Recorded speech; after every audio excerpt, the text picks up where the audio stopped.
constitutionnelle, elle est d'application immédiate. On a les exemples, ces gens qui sont en face de nous, c'est des salopards, ils le savent très bien, mais ils passent par de ceux qui se disent aujourd'hui des universitaires, des intellectuels pour nous rouler dans la farine.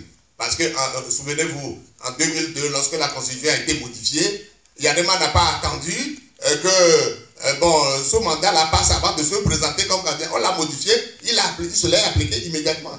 En 2005, lorsqu'on a modifié la Constitution pour fort, dès qu'il s'est modifié, il a pris, il est devenu président. Donc, qu'on ne nous dise pas que la constitutionnelle n'est pas d'application immédiate, c'est des bêtises. Alors, maintenant, on a fait un dialogue, et celui qui a initié le dialogue n'est pas avec nous, et que nous allons au dialogue. Écoutez, et ça aussi, c'est quelque chose qu'on doit vous expliquer. Et nous sommes allés à ce dialogue, nous avons une coalition. La coalition a décidé d'aller au dialogue. Le facilitateur nous a invités. Nous sommes allés à Accra. Mais lorsque nous sommes allés à Accra, Tipi Achadam était avec nous. C'est une délégation qu'on est allé à Accra. La décision de faire le dialogue à Lomé a été retenue à Accra. Atipi ne nous a jamais dit à Accra que je ne suis pas d'accord avec la décision que vous prenez là, que le dialogue ait lieu à Lomé.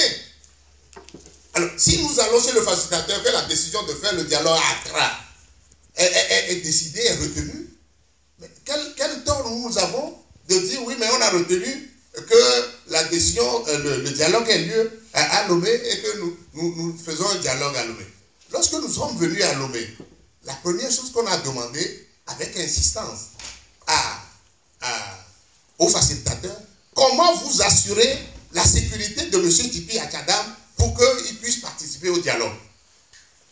Mais le facilitateur nous a répondu oui. S'il ne s'agit que de ça, je suis prêt à offrir ce que je peux offrir pour que la sécurité de M. Achadam soit garantie pour qu'il participe au dialogue. Mais il n'est pas venu, mais c'est après. C'est après que le facilitateur nous a informé que Tipi lui a écrit pour dire, en ce moment on a déjà commencé le dialogue, que Tipi lui a écrit pour dire non, lui n'est pas d'accord que le dialogue ait lieu à Lomé, il préfère que le dialogue soit délocalisé à Accra. Mais c'est ça qui a créé le problème. Si un de nous dit, moi j'ai des difficultés, je ne veux pas qu'on fasse le dialogue là à Lomé, et qu'on discute, on se met d'accord, ça c'est un autre problème. Mais lorsque nous allons vers le facilitateur, que la décision de faire le dialogue en un endroit donné est retenue, la seule chose que nous pouvons demander, c'est que une mesure spéciale de sécurité soit organisée autour de Tipi pour qu'il vienne au dialogue.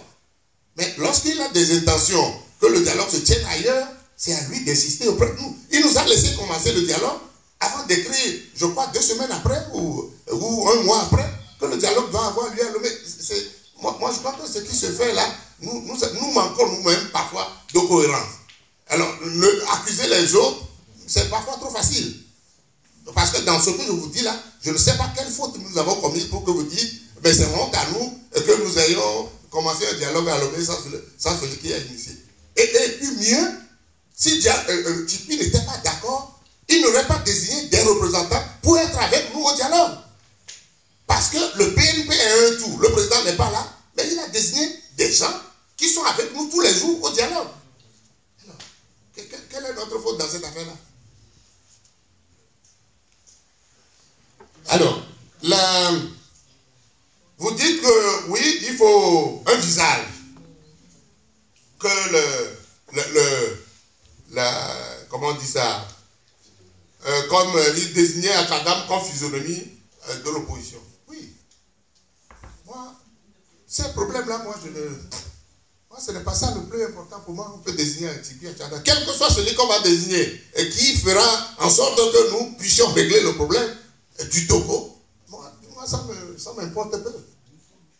Ça me perd un peu. Mais, au jour d'aujourd'hui, ce que nous avons commencé, et ça aussi, ça ressemble exactement à ce que je vous ai dit là, tout à l'heure.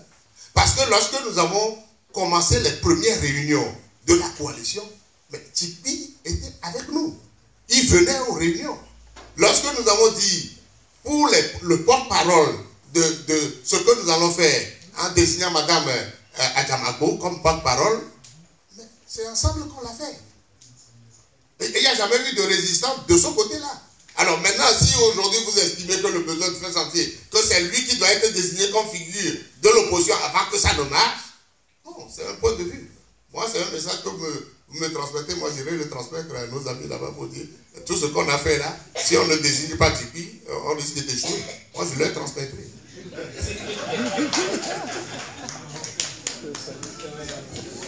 Alors, ok.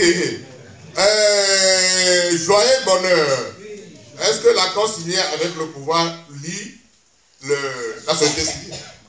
Mais pas du tout. En quoi ça lie la société civile? Nous sommes allés à un dialogue. Les 14 ont signé, enfin pas signé. On nous a proposé la suspension provisoire des manifestations. Et nous l'avons lié avec l'arrêt de la préparation unilatérale des élections. Mais aujourd'hui, la société civile est totalement libre d'organiser toute manifestation. C'est vrai que le pouvoir aujourd'hui est en train de tabler sur cette suspension provisoire-là pour refuser toute manifestation proposée par les syndicats ou la société civile. Mais c'est... Pardon, je vais vous répondre. Alors, donc, mais c'est en ce moment-là, parce que si vous agissez en tant qu'entité, en tant que société civile, à côté des partis de l'opposition, mais bien sûr, c'est vous qui avez demandé à manifester. Vous n'êtes pas lié par l'accord.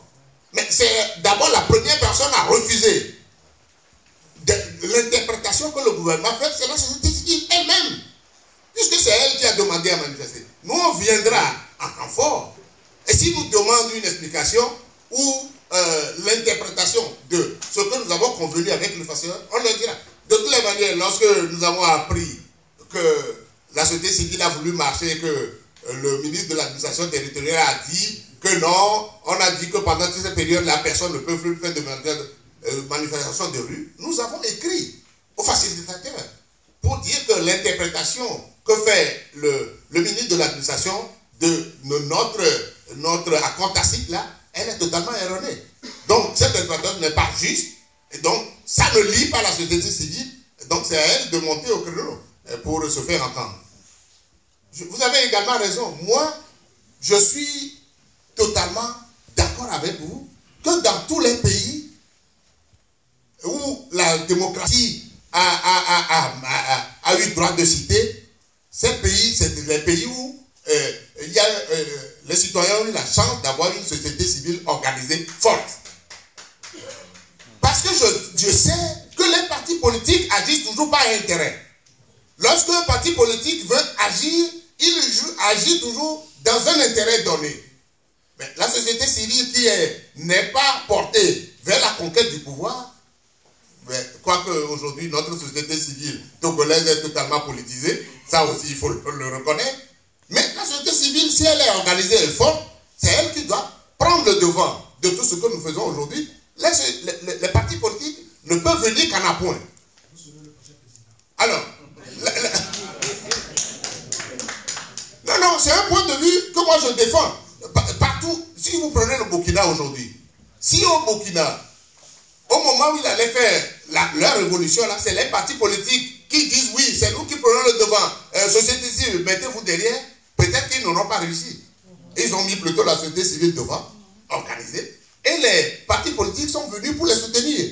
Et en ce moment-là, vous n'entendrez pas quelqu'un de président d'un parti dire oui, c'est ma voix qu'on doit entendre, c'est moi qui dois être le premier à être entendu, c'est moi qui dois être la physionomie. Ils se sont tous écrasés pour laisser la société civile agir. Et c'est quand la bataille a gagné que les partis politiques ont émergé. Moi, j'aurais souhaité un schéma comme ça pour le Togo. Moi, c'est un schéma normal, dans une société normale, avec une société civile normale. Mais comme notre société civile n'est pas normale. C'est notre Togo qui n'est pas normal. Bon, je crois que je vais en finir avec monsieur. C'est nous, non? Après le crash de la dernière fois, est-ce que la société civile s'est vue? C'est ça, non? Est-ce que vous vous êtes vus pour désormais... Oui, j'ai compris. Oui, les gens seront vus. Si je vous dis que nous sommes en train d'arranger les angles pour que les erreurs qu'on a vues entre-temps ne se reproduisent plus, c'est parce que les gens se sont vus, les gens se parlent.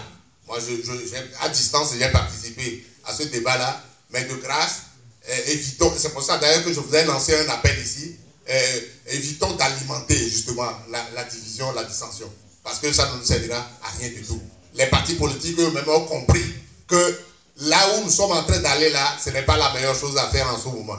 Donc ils se sont vus, ils se sont compris, et chacun est revenu dans les rangs. C'est pour ça que les prochaines manifestations qu'on fera, je crois qu'on les fera comme on le faisait d'habitude, en rang serré, groupé. Voilà. La dernière chose que vous avez, le recensement de la diaspora. Oui, ce problème-là nous tient à cœur. Mais le danger, effectivement, comme vous l'avez soulevé, comment faire voter la diaspora demain pour ne pas la voir phagocytée par le pouvoir avec des gens qui ne sont pas réellement en mesure de se présenter comme Togolais pour aller voter. Notre pouvoir là est assez compliqué. À l'intérieur, nous avons des difficultés à maîtriser la chose, mais lorsque ça s'ouvre à l'extérieur, nous devons être extrêmement vigilants pour ne pas nous laisser avoir. Donc, il y a des idées qui sont en train... on a décidé même une commission qui est en train de travailler au niveau de la coalition pour proposer le meilleur schéma pour que lorsque la décision va être prise plus tard, de faire en sorte qu'on ne propose pas quelque chose qui soit pour nous demain sujet de difficultés. Donc on y réfléchit. Mais de toutes les manières, vous apporterez aussi vos idées le mois venu. C'est pour ça d'ailleurs que je dis que la diaspora aujourd'hui doit être organisée pour que vous puissiez nous envoyer vos propositions en temps utile pour qu'on les prenne en compte. Donc vous aussi réfléchissez au sujet parce que ce n'est pas nous seuls, ça vous concerne aussi. Réfléchissez pour que nous puissions avoir quelque chose de cohérent demain à défendre. Je vous remercie. Alors, avant de m'arrêter, pour appeler les Togolais à se mobiliser un peu plus pour le combat de demain, je le fais comme je le fais avec vous. Je suis dans la rue, lorsqu'on appelle à marcher, on intervient sur les radios, mais une idée a germé la dernière fois. Un artiste est venu me voir pour qu'on fasse quelque chose pour appeler les Togolais à se mobiliser. C'est une idée au départ que je trouvais farfelue, mais bon, après il m'a convaincu, et puis lui et moi on s'est mis ensemble pour faire un single que j'ai ici. J'en ai pas beaucoup. Bon, je vais demander aux techniciens de vous le faire écouter avant qu'on le tire à la fin. Donc ce single-là, je l'ai fait avec un artiste de la chanson togolaise qu'on appelle Don Stage. Beaucoup d'entre vous le connaissez. Donc c'est avec lui que j'ai fait. Alors si vous avez le son. Démocratie, oui, c'est ça?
Merci beaucoup, merci.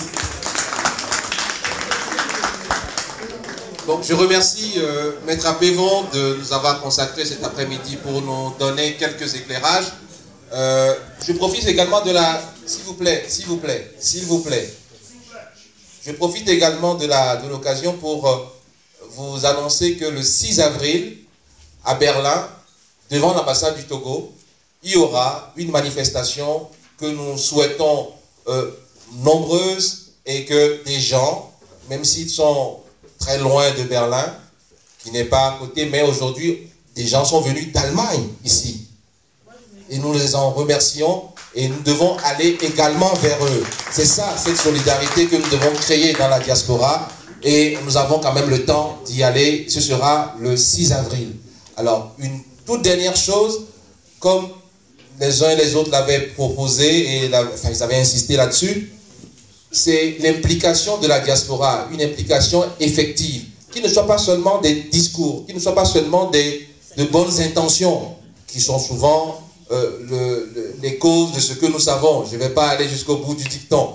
Donc, pour ce soir, c'est un début, il y a une mobilisation, nous la voulons encore beaucoup plus intense la prochaine fois, et au fond de la salle, il y aura des collations, on va boire, on va déguster des mets togolais, mais à côté, il y aura aussi une sorte d'escarcelle dans laquelle nous aurons, ce sera le tronc que nous aurons et où nous aurons à mettre nos contributions. Donc, je vous invite les uns et les autres, nous tous, à contribuer pour faire une petite collecte qui servira toujours dans cette lutte. Nous pourrons lui donner la destination qu'il faut. Merci beaucoup et encore une fois, merci beaucoup. Ouais. C'est pas fini, on va parler, mais on est entre nous. On est entre nous et on est joyeux bonheur, joyeux bonheur, joyeux bonheur. Nous ne sommes pas des gens qui improvisons. Donc, on peut le faire, n'inquiète pas.